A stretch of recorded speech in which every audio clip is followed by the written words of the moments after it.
우리 마음을 정돈하시고 묵상하심으로 주일 예배를 시작하도록 하겠습니다.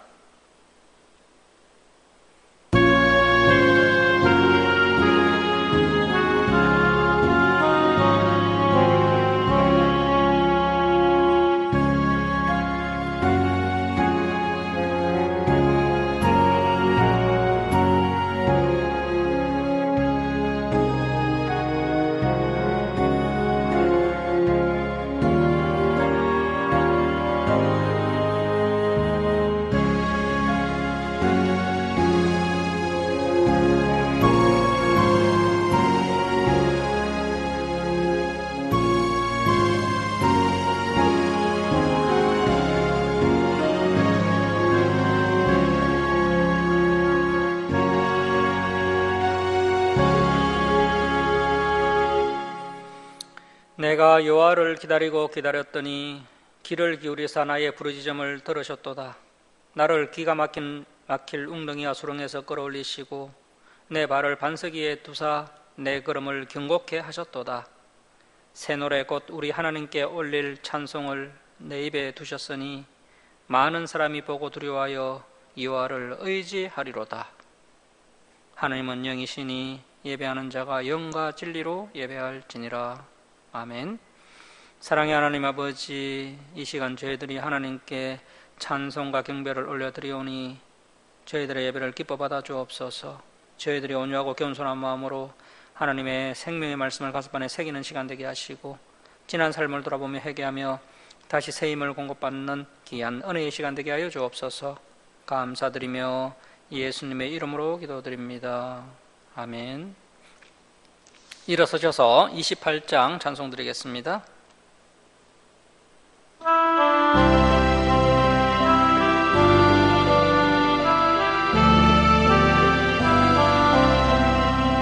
복에 거는 강림하사 찬송하게 하소서.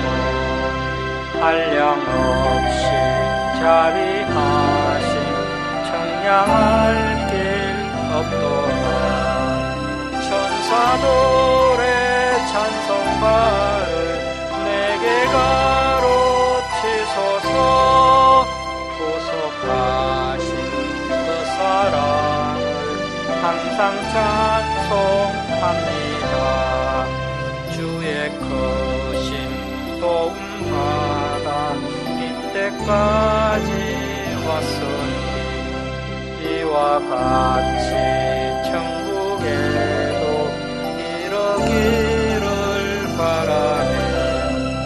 하나님의 품을 떠나 죄에 빠진 우리를 예수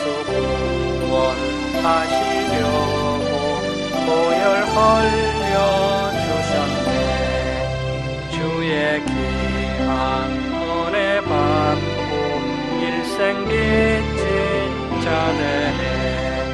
주의 은혜 사슬 대사 나를 죽게 내소서. 우리 마음은 연약하여 범죄하기 쉬우니 하나님이 받으시고 천국이 넓히소서. 아멘. 성시교독 37번 시편 91편입니다. 성시교독 37번 시편 91편입니다.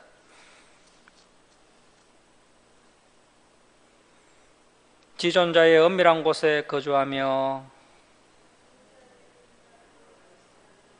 나는 여호와를 향하여 말하기를 그는 나의 피난처요 나의 요새요 내가 의뢰하는 하나님이라 하리니.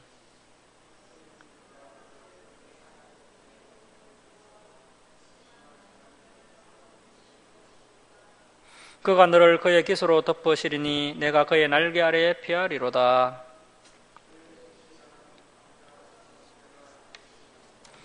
천명이 내 왼쪽에서 만명이 내 오른쪽에서 엎드러지나 그가 너를 위하여 그의 천사들을 명령하사 함께 읽겠습니다. 하나님이 이르시되 그가 나를 사랑한즉 내가 그를 건지리라. 그가 내 이름을 안즉 내가 그를 높이리라. 아멘. 사도신경으로 신앙 고백 드리겠습니다. 나는 전능하신 아버지 하나님 천지의 창조주를 믿습니다. 나는 그의 유일하신 아들 우리 주 예수 그리스도를 믿습니다.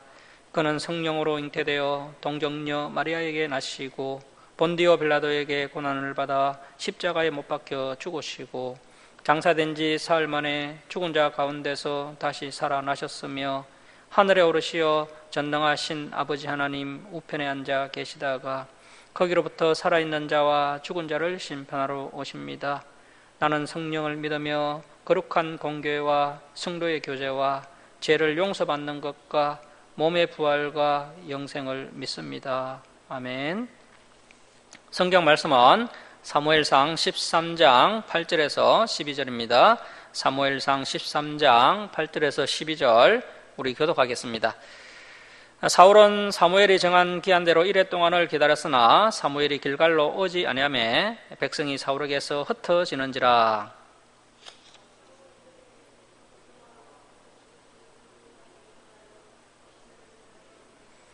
번제 드리기를 마치자 사무엘이 온지라 사울이 나가 맞으며 문안하매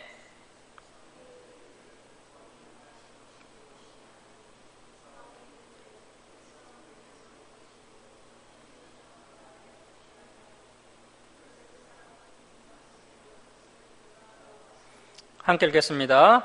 이에 내가 이르기를 블레셋 사람들이 나를 치러 길갈로 내려오겠거늘 내가 여호와께 은혜를 간구하지 못하였다 하고 부득이하여 번제를 드렸나이다 하니라. 아멘.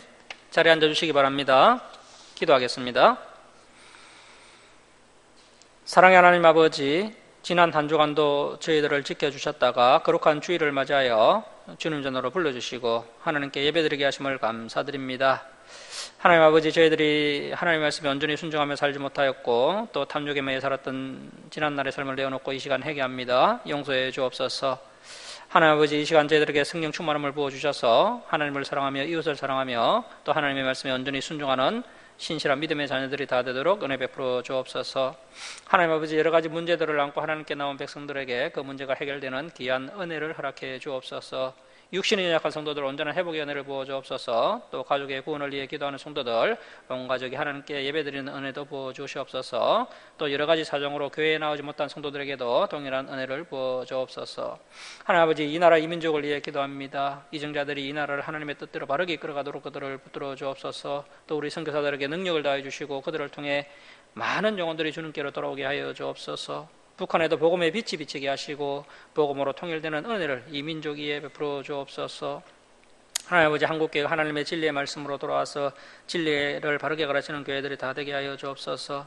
특별히 우리 김천주 사랑교회가 진리를 바르게 가르치는 진리의 터가 되게 하여 주옵시고 또 진리를 찾는 성도들이 우리 주 사랑교회에 나올 수 있도록 인도하여 주옵소서.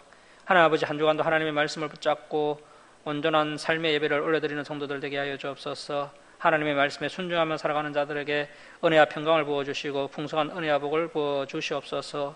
감사드리며 우리를 구원하여 주신 예수님의 이름으로 기도드립니다.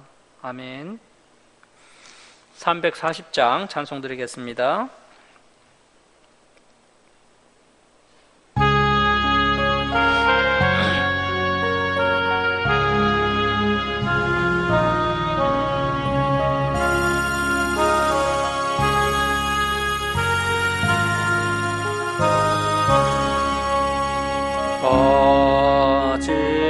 어지러운 세상 중에 깊은 소리 들리네. 예수 말씀하시기를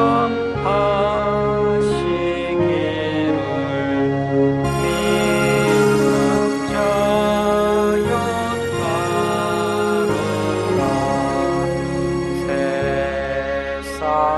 헛된 신과 영광 모두 내어버렸네.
할렐루야, 반갑습니다.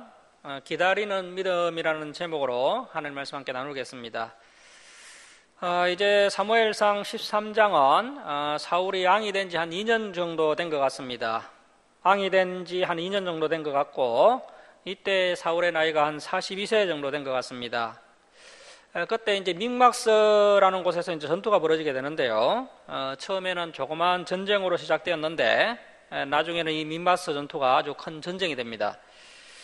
자, 그런데 중요한 것은 사울왕이 이 믹마스 전투를 진행하는 과정 가운데 아주 큰 실수를 하게 됩니다. 사람이 나이가 40이 되면 부룩이라고 해서 유혹의 흔들림도 없고 또 든든한 면이 있어야 합니다. 더욱이 이 사울은 일반 백성도 아니고 왕이죠. 하지만 사울왕은 전혀 마음이 안정이 안 되고 또 우왕좌왕하고 실수를 많이 하고 계속해서 경솔한 모습을 보입니다. 이러한 사울의 실수 때문에 이스라엘의 역사가 자꾸 어려워지게 되고 백성들의 고생도 이만저만이 아닙니다. 사울이 이렇게밖에 될 수가 없었던 근본적인 이유는 그가 하나님을 제대로 알지 못했기 때문입니다. 하나님의 말씀, 하나님의 율법을 알지 못했기 때문에 사울이 한 1년 정도는 어떻게 사람의 힘으로 이스라엘을 유지해 나갈 수가 있었습니다. 하지만 2년차 정도가 되면서 이제 사울왕의 약점들이 하나님 앞에서 또 백성들 앞에서 하나씩 드러나게 됩니다. 자, 사무엘상 13장 1절 말씀 보십시오. 사울이 왕이 될 때 40세라. 자, 히브리어 원문 성경을 보면 이 40세라는 말씀이 없습니다. 성경을 번역하는 과정에 이 사울의 나이가 한 40세 정도 되지 않았겠나 해서 이렇게 이제 번역을 한 것인데, 본래 그 히브리어 언어 성경에는 40세라는 말이 없습니다. 아무튼 정확하지는 않지만 사울이 왕이 될 때 나이가 한 40세 정도 된 것 같습니다. 자, 1절 중반절 계속 보시면 그가 이스라엘을 다스린 지 2년에, 자, 사울이 왕이 되었을 때 40세였다면 이제 2년 정도 이스라엘을 다스렸으니까 이제 42세 정도 되었을 때 이제 사울이 큰 실수를 하게 되는데요. 자, 2절 말씀 보십시오. 이스라엘 사람 3,000명을 택하여, 사울이 이스라엘 사람 3,000명을 택해서 이제 자신의 군사로 만든 겁니다. 그 중에 2,000명은 자기와 함께 믹마스와 베델산에 있게 하고, 이 믹마스와 베델산은 이스라엘의 군사적 요충지입니다. 이 군사적 요충지 믹마스와 베델산에 2,000명을 주둔시키고, 이 1,000명은 요나단과 함께 베냐민 기브아에 있게 하고, 이 베냐민 기브아는 이제 사울의 고향입니다. 사울의 안건을 강화시키기 위해서 자기 고향에 또 군인 1,000명을 주둔시킨 겁니다.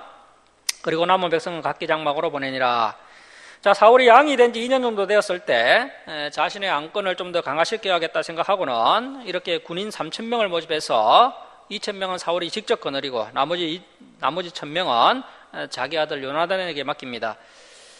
이 사울의 아들 요나단이라는 인물이 성경을 아주 면밀하게 살펴보면 상당히 괜찮은 인물임을 알 수가 있습니다. 이때 이제 아마도 이제 요나단의 나이가 한 20대 초반 정도로 보입니다. 왜냐하면 사울이 현재 40대 초반이기 때문에 사울이 장가를 일찍 갔다 할지라도 요나단이 이제 20대 초반 정도 나이가 되었을 것으로 추정이 됩니다. 이 요나단이 상당히 영명스럽고 대단히 신실한 사람입니다. 아버지 사울보다 훨씬 더 나은 인물입니다.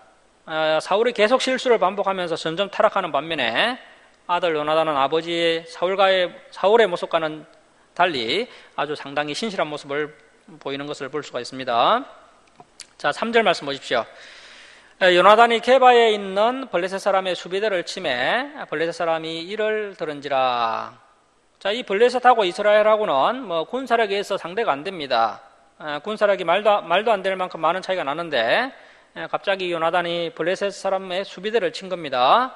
자, 사울이 온 땅에 나팔을 불어 이르되, 자, 그래서 우리 아들 요나단이 사고를 쳤다 하면서 이제 나팔을 불어서 이스라엘 백성들을 긴급하게 모은 겁니다. 나팔을 불어 이르되 히브리 사람들은 들으라 하니 온 이스라엘이 사울이 블레셋 사람의 수비대를 친 것과, 사울이 친 것은 아니죠. 아들 요나단이 블레셋 사람의 수비대를 친 것과 이스라엘이 블레셋 사람들의 미움을 받게 되었다함을 듣고 그 백성이 길갈로 모여 사울을 따르니라. 5절입니다. 하간한 그 블레셋 사람들이 이스라엘과 싸우려고 모였는데, 자, 그래서 이제 일이 얼마나 커졌느냐 하면 그 블레셋을 이제 건드렸더니 블레셋 병거가 3만이요, 마병이 6,000명이요. 이 당시에 이 병거가 3만이면 엄청난 숫자입니다. 그리고 또 마병이 6,000명이요, 백성은 그 블레셋 군인은 해변에 모래같이 많더라. 그들이 올라와 베다인 동쪽 믹마스에 진침해. 정말 심각한 위기 상황이죠. 이스라엘과 블레셋이 정면 충돌을 하면 이스라엘은 상대가 안 됩니다.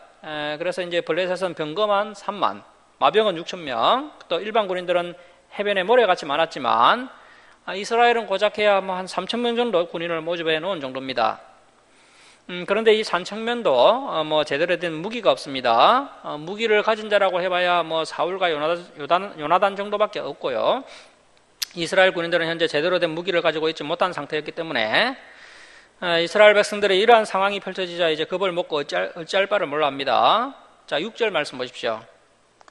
이스라엘 사람들의 위급함을 보고 절박하여 굴과 수풀과 바위틈과 은밀한 곳과 웅덩이에 숨으며, 어떤 히브리 이스라엘 사람을 이야기하는 겁니다. 어떤 이스라엘 사람들은 요단을 건너 갓과 길앗 땅으로 도망가되, 사울은 이제 왕이다 보니까 아직 길갈에 있고 그를 따른 모든 백성은 비록 따르기는 하지만 부들부들 떨더라. 자, 8절 말씀 줄을 칩시오. 8절 말씀 줄을 칩니다. 사울은 사무엘이 정한 기한대로 이레 동안을 기다렸으나. 자, 지금 내용이 좀 생략된 부분이 있는 겁니다. 아마도 이제 이 사울이 이런 급박한 상황이 펼쳐지니까 이제 사무엘에게 급하게 사람을 보내어서 사무엘 선지자여, 큰 전쟁이 일어나기 일보 직전입니다. 큰일 났습니다. 빨리 오셔서 승리를 기원하는 제사를 좀 들어주옵소서. 이렇게 이제 사울이 사무엘에게 간청을 했던 것으로 보입니다. 그랬더니 이제 사무엘이 이제 하나님께 기도를 해서 이제 어떤 하나님의 어떤 응답을 받은 것 같은데요. 그래서 이제 사무엘이 하나님의 어떤 계시를 받아서 당장 가서 제사를 들어주지 않고 이 사무엘이 말하기를 일주일을 기다려라, 이렇게 이야기했다는 겁니다. 아주 비상식적인 대답이죠. 이런 일촉즉발의 위기 상황에서 사무엘이 즉시 이제 제사를 들어주면 좋았겠지만, 사무엘이 하나님의 계시를 받아서 이제 일주일을 기다려라, 이렇게 이야기했기 때문에 사울은 비록 불안하고 초조했지만 겨우겨우 인내하면서 이제 6일을 기다립니다. 그런데 사울이 일주일을 온전히 기다리지 못합니다. 이제 7일째가 되고 몇 시간이 좀 더 지났을 때 이제 사울의 인내심의 한계가 드러나게 됩니다. 자, 사무엘은 이제 7일째가 되었음에도 오지 않고요. 또 이스라엘 군인들은 막 겁을 먹고 도망을 치니까 이제 사울의 인내심이 드디어 바닥이 드러나게 됩니다. 자, 8절 중반절 보시면 사무엘이 길갈로 오지 아니하며 백성이 사울에게서 흩어지는지라. 자, 그래서 결국에는 이 사울이 사무엘 선지자를 온전히 기다리지 못하고 이제 얼건을 행하게 되는데요. 자, 9절 말씀 보십시오. 사울이 이르되, 사무엘 선지자도 오지 않고 하니까 에라 모르겠다 하면서 번제 한목제물을 이리로 가져오라 하여 번제를 사울왕이 직접 드렸더니. 자, 10절 말씀 보십시오. 줄을 칩니다. 번제 드리기를 마치자 사무엘이 온지라. 자, 여러분, 그러니까 7일 만에 사무엘이 약속대로 온 것입니다. 이 사울이 조급해서 몇 시간을 더 기다리지 못한 것이죠. 결국은 사울이 기다리지 못하고 약속을 어긴 것이고 사무엘은 약속을 지킨 것입니다. 그러니까 사울이 참 민망하겠죠. 자, 10절 하반절 보시면 사울이 나가 맞으며 무난하며, 그래서 몇 시간만 좀 더 참았으면 됐습니다. 몇 시간만 좀 더 참았으면 사울왕의 왕위가 이제 대대로 이어졌을 겁니다. 자, 그래서 우리의 인생에도 이러한 일이 참 많습니다. 그래서 우리 성도님들에게는 반드시 이제 필요한 그 성령의 열매가 있는데요. 바로 그 인내와 오래 참음이 있어야 한다는 것입니다. 그래서 야고보 사도는 우리에게 인내를 온전히 이루라고 말씀합니다. 인내를 그냥 이루면 안 되고요, 온전히 이루어야 합니다. 우리가 물론 하나님의 일을 열심히 하는 것도 중요하지만 그것 못지않게 또 잠잠히 기다려야 할 때가 있다는 것이고요, 이 잠잠히 기다리는 것 역시 매우 중요한 부분이라는 것입니다. 자, 이렇게 사울은 인내력이 부족해서 아주 치명적인 얼건 행위를 하게 되는데요. 자, 11절 말씀 보십시오. 사무엘이 이르되 왕이 행하신 것이 무엇이냐 하니 사울이 이르되 백성은 내게서 흩어지고 당신은 정한 날에 안에 오지 아니하고. 자, 사무엘이 정한 날 오지 않은 것은 아닙니다. 정확히 7일 만에 왔습니다. 블레셋 사람은 믹마스에 모였음을 내가 보았으므로 이에 내가 이르기를 블레셋 사람들이 나를 치러. 자, 그러니까 이 사울의 입장이요, 항상 자기 중심적입니다. 내가 손해를 보고 내가 아픔을 겪고 내가 어떤 어려움을 겪고 있다고 생각하는 그런 자기중심적인 사고, 그런 이기적인 사고가 있었기 때문에 멀리 바라보지 못하고 또 인내하지 못하고 이런 어리석은 행동을 하게 된 겁니다. 자, 그래서 여러분 항상 나를 바라보면 안 됩니다. 우리는 항상 하나님을 바라봐야 합니다. 나를 치러 길갈로 내려오겠거늘 내가 여호와께 은혜를 간구하지 못하였다 하고 부득이하여 번제를 드렸나이다 하니라. 자, 이러한 것을 보면요, 이 사울이 하나님을 전혀 모르고 있습니다. 이 사울은 제사만 드리면 하나님께서 전쟁에서 승리하게 해주실 것이다 라는 그런 미신적인 믿음이 있었던 것입니다. 자, 13절 말씀 보십시오. 사무엘이 사울에게 이르되 왕이 망령되이 행하였도다. 여기서 이 망령되이라는 히브리어 언어가 사칼인데요, 이 사칼의 뜻이 어리석게 굴다, 또 교만스럽게 행동하다, 그런 뜻입니다. 자, 그래서 사울왕 당신이 어리석게 행동했습니다. 교만하게 행동했습니다. 왕이 하나님 여호와께서, 자, 줄을 칩니다. 왕에게 내리신 명령을 지키지 아니하였도다. 자, 그래서 어리석게 행동하고 교만하게 행동한 것을 다른 말로 표현하면 하나님의 명령을 지키지 아니한 것입니다. 자, 여러분, 하나님께서 이 사울에게 내리신 여러 가지 명령이 있었습니다. 여기서 직접적인 하나님의 명령이 뭐였습니까? 7일간의 기다림이죠. 7일간의 기다림. 이것이 바로 하나님의 명령입니다. 그래서 우리가 하나님의 사역을 열심히 하는 것도 중요하지만 이것 못지않게 중요한 것이 잠잠히 기다리는 것이다라고 말씀을 드렸었는데요. 그래서 이제 잠잠히 기다려야 할 때가 있기 때문에 우리에게 인내가 필요한 것이고 또 오래 참음이 필요한 것이고 그런 인내의 열매가 매우 중요하다라는 것입니다.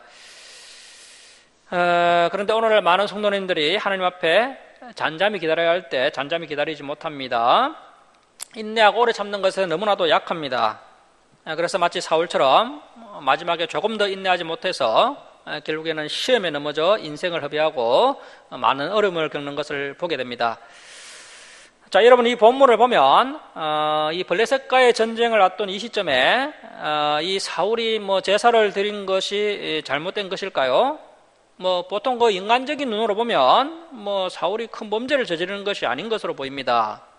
오늘날로 이야기하면 사울이 예배를 드린 것이죠. 하나님께 하나님께 예배를 드려야 하고 또 그 예배는 또 하나님께서 기뻐하시는 것이 맞습니다.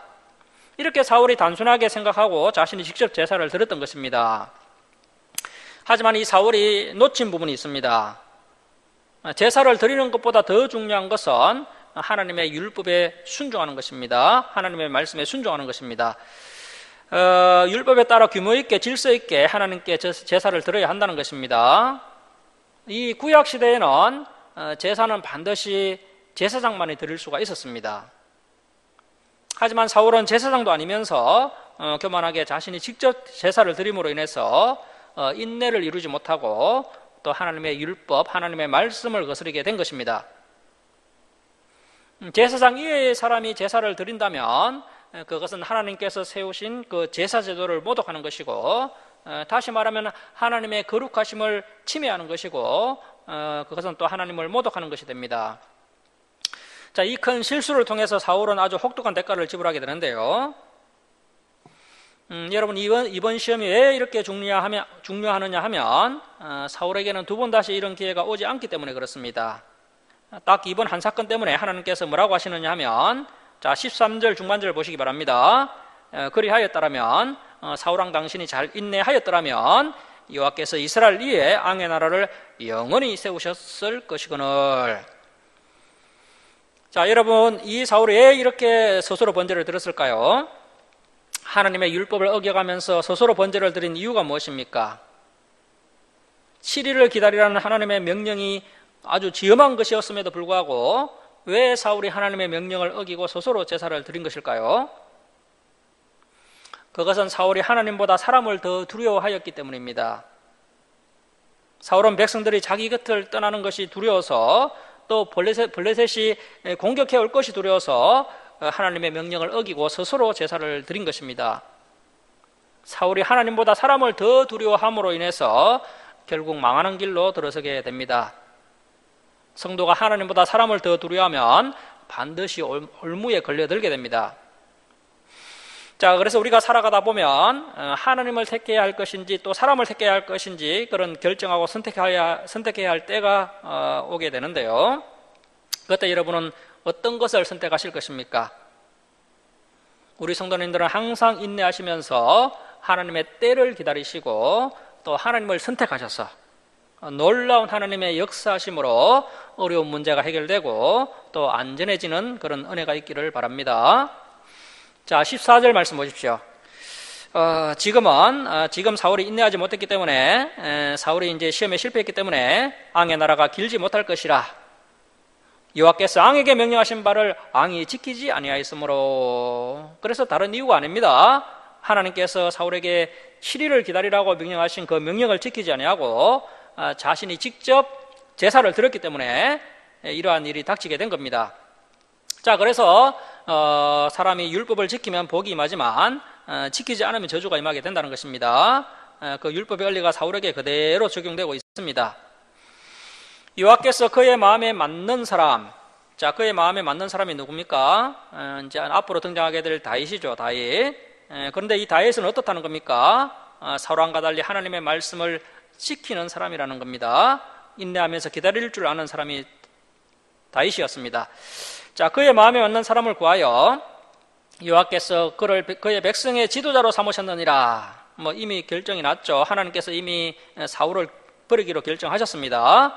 다윗을 그의 백성의 지도자로 삼으셨느니라 하고, 자, 15절입니다. 사무엘이 일어나 길갈에서 떠나 베냐민 기브아로 올라가니라. 사울이 자기와 함께한 백성의 수를 세어보니 600명 가량이라. 자, 본래 사울왕에게 3,000명의 군인이 있었는데요, 다 도망가고 이제 600명만 남게 되는 그런 초라한 신세가 되고 맙니다. 자, 16절 말씀 보십시오. 사울과 그의 아들 요나단과 그들과 함께한 백성은 베냐민 게바에 있고 블레셋 사람들은 믹마스에 진쳤더니, 노략군들이, 블레셋 사람들이죠, 블레셋 군인들이 세 부대로 블레셋 사람들의 진영에서 나와서 한 부대는 오브라 길을 따라서 수알 땅에 이르렀고 한 부대는 베토론 길로 향하였고 한 부대는 강야 쪽으로 서보인 골짜기가 내려다 보이는 지역길로 향하였더라. 그래서 블레셋 병거 3만, 마병 6천, 또 해변의 모래같이 많은 군인들이 이제 세 부대로 나누어서 이스라엘을 서서히 조여오고 있는 그런 상황입니다. 자, 19절 말씀 보시면, 그때 이스라엘 온 땅에 철공이 없었으니 이는 블레셋 사람들이 말하기를 히브리 사람이 칼이나 창을 만들까 두렵다 하였음이라.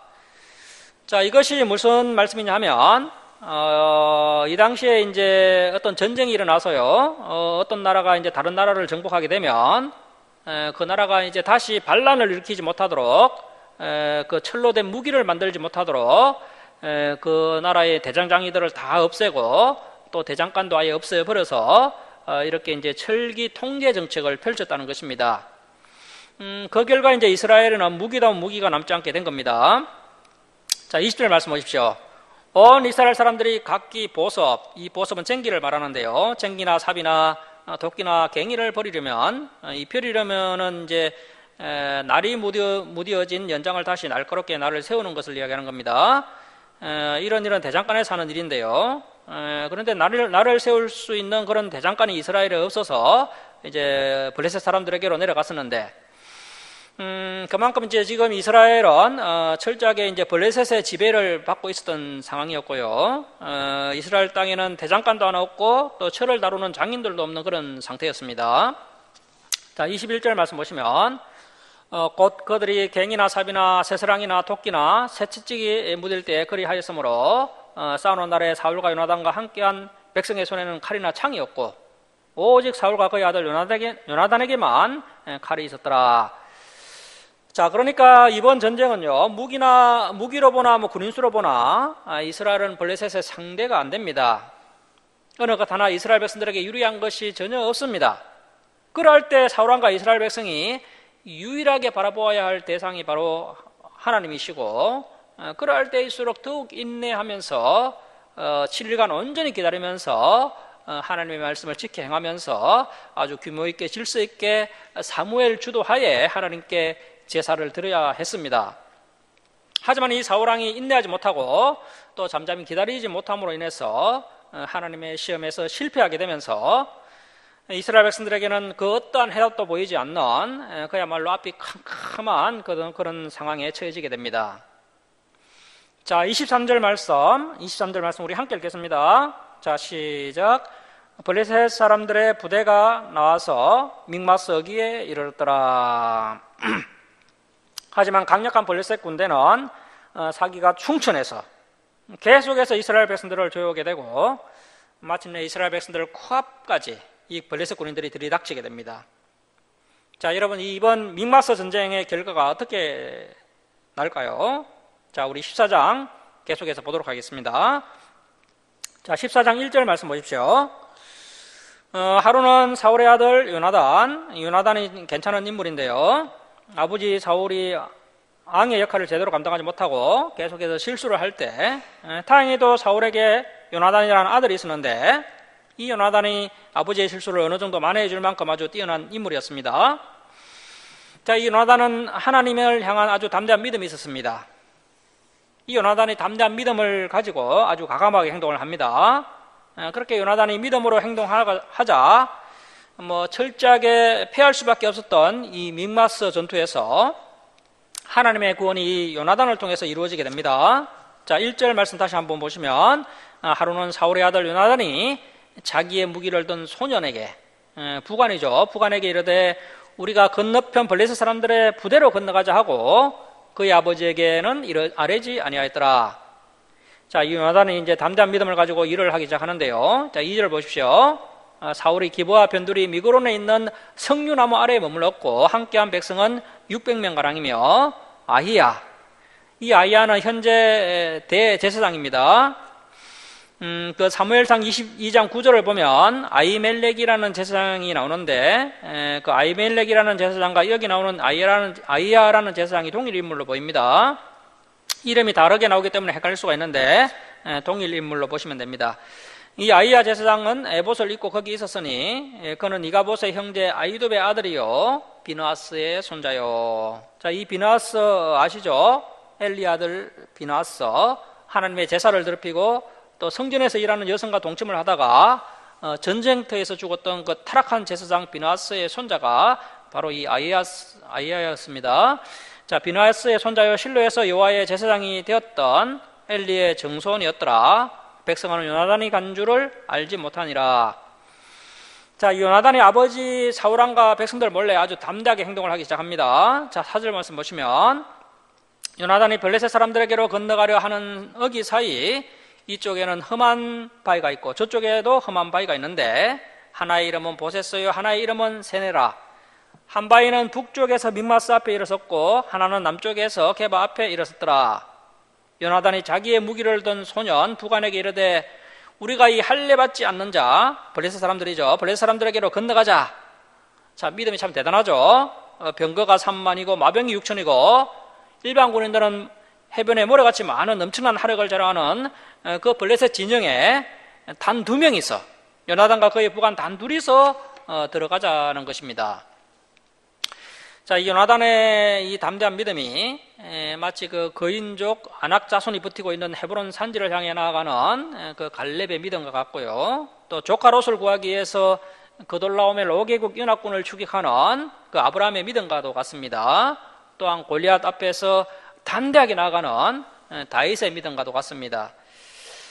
그래서 하나님의 종들, 특별히 교회 지도자들은 이러한 담대한 믿음이 필요합니다. 요나단은 이렇게 담대하게 나아가면서 고백하기를, 자, 6절 중반절 줄을 칩니다. 여호와께서 우리를 위하여 일하실까 하노라. 자, 이러한 하나님을 향한 믿음이 요나단에게 있었습니다. 여러분, 우리가 믿음을 가지고 일하기 시작해야 하나님께서 역사하십니다. 우리가 가만히 있으면 하나님께서도 어쩌실 수가 없습니다. 자, 이렇게 요나단과 부관 2명이 담대한 믿음을 가지고 일을 하기 시작하니까 이제 하나님의 역사가 시작되는 것을 볼 수 있는데요. 이 요나단의 고백이 아주 놀랐습니다. 자, 계속해서 줄을 칩니다. 여호와의 구원은 사람이 많고 적음에 달리지 아니하였느니라. 그렇죠. 하나님의 역사는 사람이 많고 적음에 달리지 않았습니다. 자, 7절 말씀 보십시오. 무기를 든 자가 부관이 그에게 요나단에게 이르되 당신의 마음에 있는 대로 다 행하여 앞서가소서. 줄을 치겠습니다. 내가 당신과 마음을 같이하여 따르리이다. 자, 여러분, 하나님의 일은 절대 혼자서 할 수가 없습니다. 하지만 단둘이지만 이렇게 진리가 통하고 마음이 통하는 믿음의 동역자 한 명이 있다면 그 두 사람을 통하여서 놀라운 역사가 일어나게 되는 겁니다. 자, 이렇게 하나님을 신뢰하고 또 하나님께 순종하는 사람을 통하여서 하나님께서 이제 승리의 역사를 일으켜 주시는데요. 자, 8절 말씀 보십시오. 요나단이 이르되 보라, 우리가 그 사람들에게로, 그 블레셋 군인들에게로 건너가서 그들에게 보이리니 그들이 만일 우리에게 이르기를 우리가 너희에게로 가기를 기다리라 하면 우리가 있는 곳에 가만히 서서 그들에게 올라가지 말 것이요, 그들이 블레셋 군인들이 만일 말하기를 우리에게로 올라오라 하면 우리가 올라갈 것은. 그래서 이제 블레셋 군인들의 입에서 우리에게로 올라오라 이러한 말이 나오면은 이제 여호와께서 그들을 우리 손에 넘기셨음이니 이것이 우리에게 표징이 되리라 하고. 자, 11절입니다. 둘이 요나단과 부관이 다 블레셋 사람들에게 보임에 블레셋 사람이 이르되 보라, 히브리 이스라엘 사람이 그들이 숨었던 구멍에서 나온다 하고, 그 블레셋 부대 사람들이 요나단과 그의 무기를 든 자에게 이르되 우리에게로 올라오라. 자, 하나님의 표징이 이루어졌죠. 우리에게로 올라오라 이런 말을 했습니다. 우리에게로 올라오라, 너희에게 보여줄 것이 있느니라. 너무 점잖하게 번역을 했는데요. 올라올 테면 올라와봐라, 본때를 보여주겠다 이렇게 말을 한 거죠. 이렇게 말한지라 요나단이 자기의 무기를 던자 부관에게 이르되 나를 따라 올라오라, 여호와께서 그들을 이스라엘 손에 넘기셨느니라 하고. 자, 그래서 하나님의 표징이 이루어졌기 때문에 이제 머뭇거리지 않고 담대하게 올라갑니다. 그런데 그 길이 얼마나 험했던지 네 발로 막 기어 올라갑니다. 자, 13절 보십시오. 요나단이 손발로 기어 올라갔고 그 무기를 든 자도 따랐더라. 블레셋 사람들이 요나단 앞에서 엎드러짐에 무기를 든 자가 따라가며 죽였으니 요나단과 그 무기를 든 자가 반나절 가리 땅. 이 반나절 가리 땅이라는 것은 항소 두 마리가 반나절 동안 갈아엎을 수 있는 땅의 면적입니다. 한 600평 정도 되는 면적입니다. 자, 600평 안에서 처음으로 쳐 죽인 자, 이때 죽은 블레셋 군인들은 망을 보는 파수꾼들 같은데요. 자, 처음으로 쳐 죽인 블레셋 파수꾼의 숫자가 20명가량이라. 자, 15절입니다. 들어있는 그 블레셋 진영과 모든 블레셋 백성들이 이 소식을 듣고 나서 공포에 떨었고, 그 블레셋 부대와 노략군들도 떨었으며 갑자기 땅도 진동하였으니 이는 큰 떨림이었더라. 자, 이 요나단과 부관이 움직이기 시작하니까 하나님께서 요나단을 통하여서 이렇게 이제 구원의 빛을 비추어 주시면서 이스라엘을 돕기 시작하십니다. 하나님께서 지진까지 일으키셔서 땅을 흔들어 버리시자 이 블레셋 군인들이 두려움에 떨기 시작하는데 그 블레셋 군인들의 마음이 마치 눈 녹듯이 녹아져 내립니다. 자, 16절 말씀 보십시오. 베냐민 기브아에 있는 사울의 파수꾼이 바라본 적 허다한 블레셋 사람들이 무너져 이리저리 흩어지더라. 사울이 자기와 함께한 백성에게 이르되 우리에게 누가 나갔는지 점호하여 보라 하여 점호한 적. 그래서 이런 파악을 해보니까요, 요나단과 그의 무기를 든 자가 없어졌더라. 사울이 아히야 제사장에게 이르되 하나님의 언약궤를 이리로 가져오라. 이 하나님의 언약궤를 가져오면 그 언약궤를 앞세워서 이제 전쟁에 나아가려고 했던 것 같습니다. 하나님의 궤를 이리로 가져오라 하니 그때 하나님의 궤가 이스라엘 자손과 함께 있음이니라. 사울이 제사장에게 말할 때 블레셋 사람들의 진영에 소동이 점점 더한지라. 자, 이때 또 사울의 마음이 바뀝니다. 사울이 제사장에게 이르되 내 손을 거두어라 하고. 그래서 이것이 무슨 뜻이냐 하면 사울이 앞에서 그 하나님의 언약궤를 가져오라 해놓고요, 이제 또 마음이 바뀌어서 하나님의 언약궤 가져오는 것을 그만두라는 겁니다. 사울의 기회주의적인 그 신앙의 자세를 보여주는 구절인데요. 어려울 때는 하나님을 의지하는 것처럼 하다가요, 이제 블레셋 진영의 소동이 점점 더 심해지면서 이제 승리의 가능성이 어느 정도 보이니까 이제 자신의 힘으로 얼마든지 블레셋과의 전쟁에서 승리할 수 있겠다라는 확신이 들어서 이렇게 언약궤를 가져오지 말라라고 이야기한 겁니다. 사울의 교만하고 또 이중적인 신앙의 자세를 볼 수가 있는 것입니다. 우리는 이런 기회주의적인 신앙, 또 상황에 따라 얼마든지 변할 수 있는 이런 인본주의적인 신앙이 우리에게도 있는 것은 아닌지 이 시간 한번 돌아봐야 할 것입니다. 자, 20절 말씀 보십시오. 사울과 그와 함께한 모든 백성이 모여 전장에 가서 본적 블레셋 사람들이 각각 칼로 자기의 동무들을 침으로 크게 혼란하였더라. 전에 블레셋 사람들과 함께하던 히브리 사람, 그래서 이 사람들이 이제 블레셋이 이스라엘을 통치한 지가 오래되었기 때문에 그 블레셋에 의해서 이제 강제로 징용이 된 이스라엘 사람들로 보이는데요. 우리도 일제시대 때 일본군에 이제 징용됐던 그런 사람들이 있었지 않습니까? 그것처럼 이스라엘 사람이 이제 블레셋에 강제 징용된 그 사람들이 있었는데, 그 이스라엘 사람들이 이제 사방에서 이제 블레셋 사람들과 함께 진영에 돌아왔더니, 그들이 마음을 돌이켜 사울과 요나단과 함께한 이스라엘 사람들과 합하였고, 자, 그래서 이제 블레셋에 강제 징용되었던 이스라엘 사람들이 다시 이스라엘로 전향을 해서 이스라엘 군인들과 힘을 합해서 블레셋과 싸우게 된 겁니다. 자, 22절 말씀 보시면 에브라임 산지에 숨었던 이스라엘 모든 사람도 블레셋 사람들이 도망함을 듣고 싸우러 나와서 그들을 죽여가했더라. 자, 그래서 블레셋에 강제 징용되었던 사람들도 다시 이스라엘 군인들과 힘을 합하고 또 도망을 갔던 군인들도 다시 돌아와서 힘을 합해지면서 이스라엘 힘이 다시 막강해져서 도망치는 블레셋 군인들을 죽여가기 시작합니다. 그런데 그 시작이 바로 요나단과 부관의 그 담대한 믿음의 행동 때문이었다는 것입니다. 자, 23절 말씀 보십시오.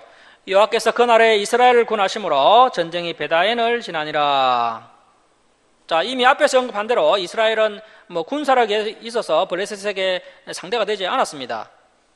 블레셋은 보병을 제외하고도 병거가 3만이나 되었고 마병도 6천이나 되었습니다. 그에 비해 이스라엘은 군수하는 겨우 600명에 불과했습니다. 거기다가 이스라엘 군사들은 블레셋의 그 철기 통계 정책으로 무기도 제대로 갖추지 못했습니다. 누가 봐도 이 전쟁의 결과는 뻔한 것이었죠. 그러나 하나님께 대한 온전한 신앙을 가진 이 요나단을 통하여서 불가능을 가능으로 바꾸어 주신 것입니다. 여러분, 우리의 싸움은 숫자 싸움이 아닙니다.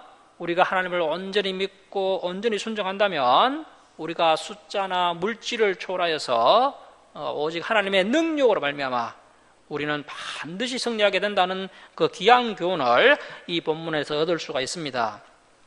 자, 24절 말씀 보십시오. 사울이 또 다른 실수를 하고 있는데요. 자, 24절입니다. 이날에 이스라엘 백성들이 피곤하였으니 이는 사울이 백성에게 맹세시켜 경계하여 이르기를 저녁 곧 내가 내 원수에게 보복하는 때까지 아무 음식물이든지 먹는 사람은 저주를 받을지어다 하였음이라. 그러므로 모든 백성이 이 사울의 이 어리석은 맹세 때문에 전쟁을 하는 내 음식을 맛보지 못하고, 자, 여러분, 지도자가 이런 쓸데없는 명령을 하면 안 됩니다. 지금 사울이 분별력이 없어서 괜히 쓸데없는 맹세를 하게 되고요. 안 그래도 목숨을 걸고 힘들게 전쟁을 하는 군인들을 금식하게 해서 더욱 힘들게 하는 이 사울의 어리석은 모습을 볼 수가 있습니다. 사울의 이런 실수가 자꾸 되풀이 되고 있는데요. 이런 실수를 자꾸 하는 이유가 다른 것이 아니라 이 사울의 마음 가운데 성공하고자 하는 욕심이 아주 크기 때문에 그렇습니다. 그래서 욕심이 있으면 쓸데없는 것에 자꾸 무리수를 두게 되고요. 그래서 목적지향주의, 성과지향주의를 추구하다가 이렇게 심각한 실수를 하게 되는 것입니다. 자, 23절 말씀 보십시오. 이스라엘 군인들이 다 숲으로 들어간 적 땅에 꿀이 있더라. 백성이 숲으로 들어갈 때 꿀이 흐르는 것을 보고도 그들이 그 사울의 그 어리석은 맹세를 두려워해서 손을 그 입에 대는 자가 없었으나 요나단은 그의 아버지가 백성에게 맹세하여 명령할 때, 그래서 요나단은 이미 적진에서 싸움을 하고 있었기 때문에 그 사울의 맹세를 듣지 못했습니다. 듣지 못하였으므로 손에 가진 지팡이 끝을 내밀어 벌집에 꿀을 찢고 그의 손을 돌로 입에 대매, 그래서 이제 이 요나단이 이제 꿀을 찍어서 먹었던 거죠. 영양분이 많은 꿀을 요나단이 섭취하니까 다시 몸이 회복되어서 눈이 밝아졌더라. 자, 28절 말씀 보시면 그때 백성 중 한 사람이 말하여 이르되 당신의 부친이 백성에게 맹세하여 엄히 말씀하시기를 오늘 음식물을 먹는 사람은 저주를 받을지어다 하셨으나이다. 그러므로 백성이 피곤하였나이다 하니 요나단이 이르되 내 아버지께서 이 땅을 곤란하게 하셨도다. 보라, 내가 이 꿀을 조금만 맛보고도 내 눈이 이렇게 밝아졌거든. 하물며 백성이 오늘 그 대적에게 탈취하여 얻은 것, 그 음식물을 임의로 먹었더라면 힘이 나서 이 블레셋 사람을 살육함이 더욱 많지 않아야겠느냐 하면서 요나단이 아버지 사울의 어리석은 결정을 매우 안타까워하고 있습니다. 자, 31절 말씀 보십시오. 그날의 백성이 믹마스에서부터 아얄론에 이르기까지 블레셋 사람들을 쳤으므로 그들이 심히 피곤한지라. 이제 드디어 이제 사울이 먹지 말라 하는 그 시간이 끝나게 됩니다. 그렇게 금식 시간이 끝나자 이 군인들이 이제 배가 고파서 어떻게 행동하느냐 하면, 자, 32절 말씀 보십시오. 백성이 이에 탈취한 물건에 달려가서 양과 소와 송아지들을 끌어다가 그것을 땅에 잡아 얼마나 배가 고팠던지 고기가 익기도 전에 핏째 먹었더니, 자, 지금 핏째 먹지 말라 하신 하나님의 명령을 어긴 것이죠. 자, 33절 말씀 보십시오. 무리가 사울에게 전하여 이르되 보소서 백성이 고기를 핏째 먹어 여호와께 범죄하였나이다. 사울이 이르되 너희가 믿음이 없이 행하였도다. 이번 일은 자신의 잘못된 결정 때문에 일어나게 된 것인데 사울이 자신의 허물을 보지 못하고 있습니다. 계속 엉뚱한 소리를 하고 있습니다. 자, 33절 하반절 계속 보시면 이제 큰 돌을 내게로 굴려오라 하고, 또 사울이 이르되 너희는 백성 중에 흩어져 다니며 그들에게 이르기를 사람은 각기 소와 양을 이리로 끌어다가 여기서 잡아먹되 핏째로 먹어 여호와께 범죄하지 말라 하라 하매 그 밤에 모든 백성이 각각 자기의 소를 끌어다가 거기서 지정된 장소에서 잡으니라. 사울이 여호와를 위하여 제단을 쌓았으니 이는 그가 여호와를 위하여 처음 쌓은 제단이었더라. 자, 이미 사울은 왕이 된 지 한참 지났습니다. 그런데 여호와를 위한 제단을 사울이 이렇게 처음 쌓는 모습을 볼 수가 있습니다. 이렇게 넉 개나마 제단을 쌓기는 하지만 아쉬울 때만 하나님을 찾고 일이 잘 풀릴 때는 자신의 마음대로 결정하고 행동하는 사울의 기회주의적인 그런 신앙의 모습을 볼 수가 있습니다. 자, 36절 말씀 보십시오. 사울이 이르되 우리가 밤에 블레셋 사람들을 추격하여 동틀 때까지, 그래서 밤새도록이죠. 밤새도록 그들 중에서 탈취하고 한 사람도 남기지 말자. 지금 사울의 욕심이 너무 강합니다.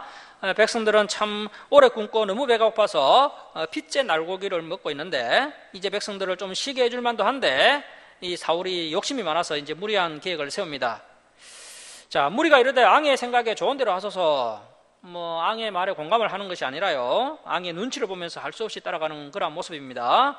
왕의 생각에 좋은 대로 하소서 할 때 제사장이 이르되 이리로 와서 하나님께로 나아가사이다 하매, 그래서 이제 백성들은 사울 왕의 눈치를 보면서 아무 소리도 못 하고요. 그래서 유일하게 왕의 의견을 제지할 수 있는 사람이 이제 제사장이기 때문에 이 아히야 제사장이 왕이시여 잠깐만 멈춰 보십시오. 먼저 여호와께 여쭈어보고 일을 진행합시다. 이렇게 의견을 제시한 겁니다. 그래서 이제 37절에 사울 왕이 아히야 제사장의 제지에 의해 하나님께 여쭤보는데요. 자, 37절입니다.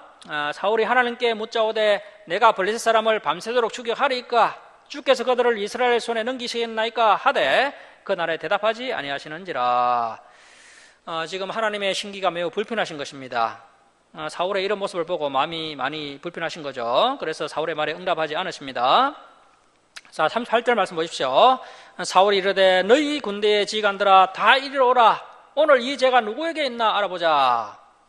자, 지금 사울이 자신의 잘못은 생각하지 못하고 하나님께서 응답하시지 않은 이유가 누군가가 맹세를 저버리고 음식물을 섭취한 것으로 생각하고 이제 그 음식물 먹은 사람을 색출하려고 하는 겁니다. 자, 39절 말씀 보십시오. 이스라엘을 구원하신 여호와께서 살아계심을 두고 맹세하노니 내 아들 요나단에게 있다 할지라도 반드시 죽으리라 하되. 이 사울왕이 또 경솔하게 어리석은 맹세를 하고 있습니다. 모든 백성 중 한 사람도 대답하지 아니하며, 백성들은 요나단이 꿀을 먹은 사실을 다 알고 있습니다. 하지만 사울왕의 건세가 두려워서 아무 말도 못하고 있습니다. 자, 40절 말씀 보십시오. 이에 그가 온 이스라엘에게 이르되 너희는 저쪽에 있으라. 나와 내 아들 요나단은 이쪽에 있으리라. 백성이 사울에게 말하되 왕의 생각에 좋은 대로 하소서 하니라. 이에 사울이 이스라엘 하나님 여호와께 아뢰되 언약한데 실상을 보이소서 하였더니 요나단과 사울이 뽑히고 백성은 멸한지라. 사울이 이르되 나와 내 아들 요나단 사이에 뽑으라 했더니 요나단이 뽑히니라. 그래서 이제 그 성경에 그 70인 번역본이 있는데 그 번역본을 보면 이번 제비뽑기를 백성들이 반대를 했지만 이 사울이 주장해서 사울과 요나단 사이에 제비뽑기를 하였다라는 그런 부연 설명이 기록되어 있습니다. 그만큼 현재 백성들은 요나단이 피해를 입을까봐 염려를 많이 하고 있었던 겁니다. 그런데 사울은 전혀 상황 파악을 하지 못하고 이렇게 잘못된 일을 밀어붙이는 사울의 어리석은 모습을 볼 수가 있습니다. 자, 이렇게 해서 이제 아들 요나단이 뽑히게 되는데요. 자, 43절 말씀 보십시오. 사울이 요나단에게 이르되 네가 행한 것을 내게 말하라. 요나단이 말하여 이르되 내가 다만 내 손에 가진 지팡이 끝으로 꿀을 조금 맛보았을 뿐이오나 이것이 죄가 된다면 내가 죽을 수밖에 없나이다. 이렇게 요나단이 아주 겸손하게 대답을 합니다. 자, 44절 말씀 보십시오. 사울이 이르되 요나단아 네가 반드시 죽으리라. 그렇지 않으면 하나님이 내게 벌을 내리시고 또 내리시기를 원하노라 하니. 자, 사울이 앞뒤 생각하지 않고 계속해서 말을 함부로 합니다. 지도자는 한 번 뱉은 말을 반드시 지켜야 합니다. 지키지 못할 말은 처음부터 하지 않는 것이 아주 지혜로운 행동입니다. 자, 그런데 이 사울이 계속해서 말 실수를 하게 되고요. 그 말 때문에 이제 많은 백성들이 고생을 하게 되는데요. 자, 45절 말씀 보십시오. 백성이 사울에게 말하되 이스라엘의 이 큰 구원을 이룬 요나단이 죽겠나이까? 결단코 그렇지 아니하니이다. 자, 백성들이 요나단을 감싸기 시작합니다. 이렇게 되면 뭐 사울 왕만 민망하게 되는 거죠. 여호와의 살아계심을 두고 맹세하옵나니 그의 머리털 하나도 땅에 떨어지지 아니할 것은 그가 오늘 하나님과 동력하였음이니이다. 자, 그래서 하나님께서 요나단과 함께 하셔서 우리가 이렇게 놀라운 승리를 거두었습니다 하여 백성이 요나단을 구원하여 죽지 않게 하니라. 자, 이렇게 하면 뭐 이제 사울왕의 경솔함이 온 백성들 앞에 공개적으로 다 드러나게 된 거죠. 뭐 이후에 보면 사울이 한 번씩 또 정신을 차리기는 하지만 뭐 성경을 전체적으로 봤을 때 이 사울왕의 리더십이 이번 일로 인해서 아주 급격하게 추락하게 된 것입니다. 자, 46절 말씀 보십시오. 사울이 블레셋 사람들 추격하기를 거치고 올라가매. 이러한 일이 있으니까 이제 사울이 정신을 좀 차렸습니다. 추격하기를 거치고 올라가매 블레셋 사람들이 자기 곳으로 돌아가니라. 자, 이제 47절 이하는 사울왕의 치적이 소개되고 있는데요. 자, 47절입니다. 사울이 이스라엘 왕위에 오른 후에 사방에 있는 모든 대적 곧 모압과 암몬 자손과 에돔과 소바의 왕들과 블레셋 사람들을 쳤는데 향하는 곳마다 이겼고 용감하게 아말렉 사람들을 치고 이스라엘을 그 약탈하는 자들의 손에서 건졌더라. 자, 이제 49절 이하는 사울왕의 족보가 나옵니다.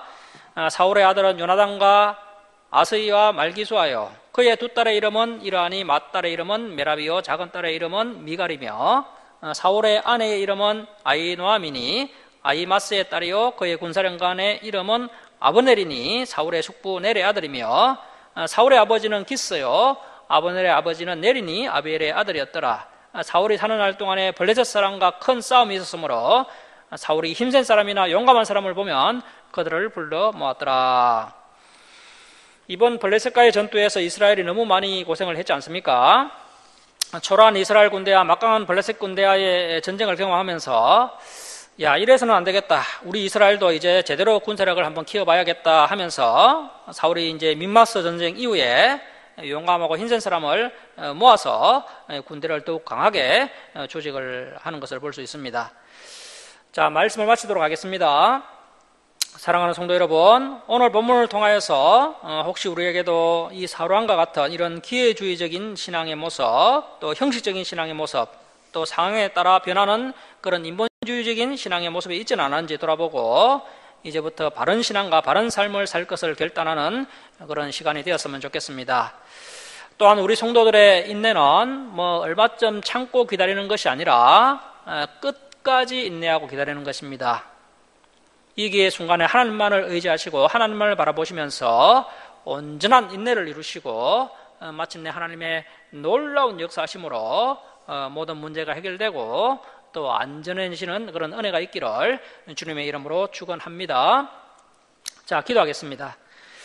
사랑의 하나님 아버지, 여호와의 명령에 순종하라는 그 사무엘의 고별서를 이어 여호와의 명령에 순종하지 않았던 초대왕 사울의 안타까운 모습을 살펴보았습니다. 사무엘을 기다리지 못하고 교만하여서 스스로 제사를 집례했던 그 사울의 어리석은 모습을 보면서 저희들이 어려운 시기에 사람이나 물질을 의지하지 않고 온전히 인내하면서 하나님께서 반드시 응답해 주실 것을 믿고 하나님의 때를 기다리는 우리 성도들 다 되도록 붙들어 주시옵소서. 하나님 아버지, 더 이상 참지 못하겠다는 그런 생각이 들 때 조금만 더 인내함으로 마침내 하나님의 놀라운 역사하심으로 어려운 문제가 해결되고 더 안전해지는 그런 은혜가 있도록 은혜 베풀어 주옵소서. 하나님 아버지, 저희들도 요나단처럼 승리는 사람의 수에 달린 것이 아니라 하나님께 달렸음을 믿고 하나님을 온전히 신뢰하고 하나님께 온전히 순종하는 우리의 신앙과 삶이 될 수 있도록 선하신 손으로 우리를 인도하여 주옵소서. 모든 것을 감사드리며 우리를 구원하여 주신 예수님의 이름으로 기도드립니다. 아멘. 342장 찬송 드리고 봉헌을 드리도록 하겠습니다. 우리 김정 지사님이 좀 수고를 해주셔야 되겠네요. 오늘 전 지사님 가정이 오늘 못 오셔서 우리 지영 지사님께서 좀 수고 좀 해주시기 바랍니다. 342장 찬송 드리겠습니다.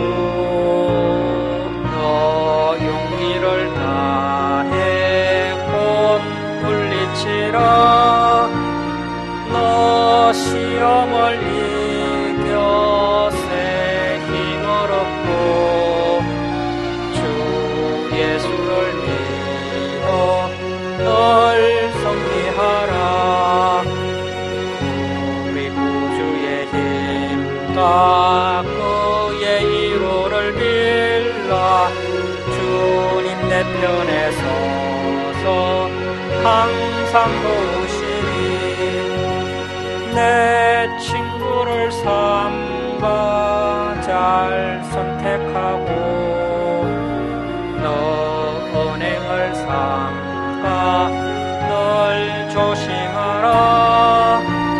너 열심을 다해 늘 충성하고 온 정성을 다해 주 봉사하라. 우리 구주의 힘과 그의 위로를 빌라. 주님 내 편에 서서 항상 도우시니 잘 이기는 자는 상 받으리니 너 낙심치 말고 늘 전진하라. 내 구세주 예수 힘 주시리니 주 예수를 믿어 늘 승리하라. 우리 구주의 힘과 그의 위로를 빌라. 주님 내 편에 서서 항상 도우시리.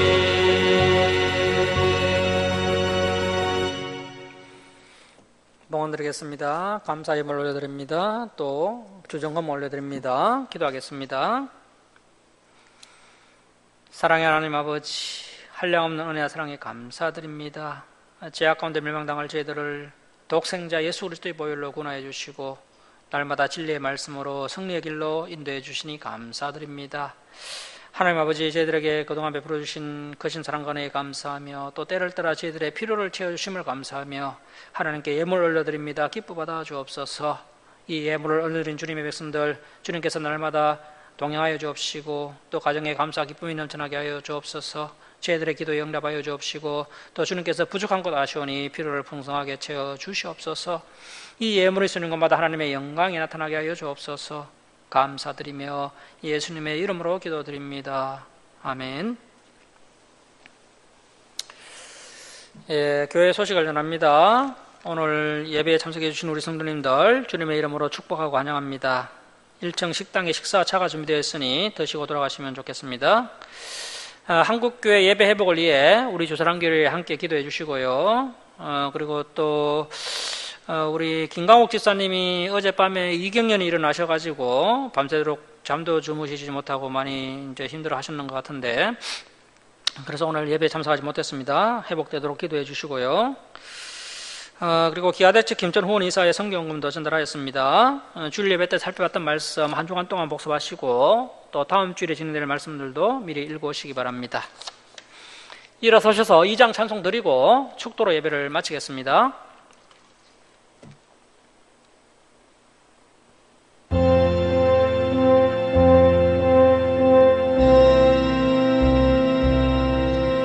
찬양 성부 성자 성령 성삼위일체께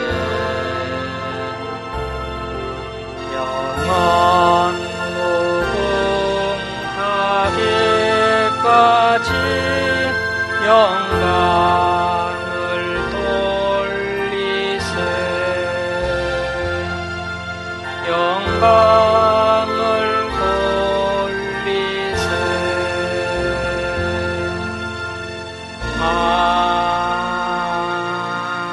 아멘.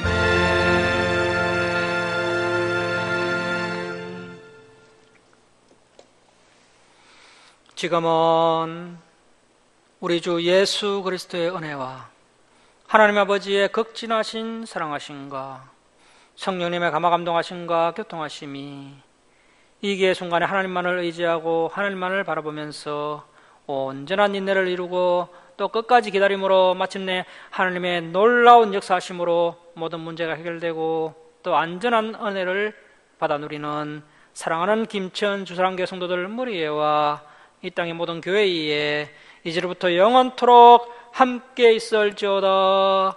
아멘.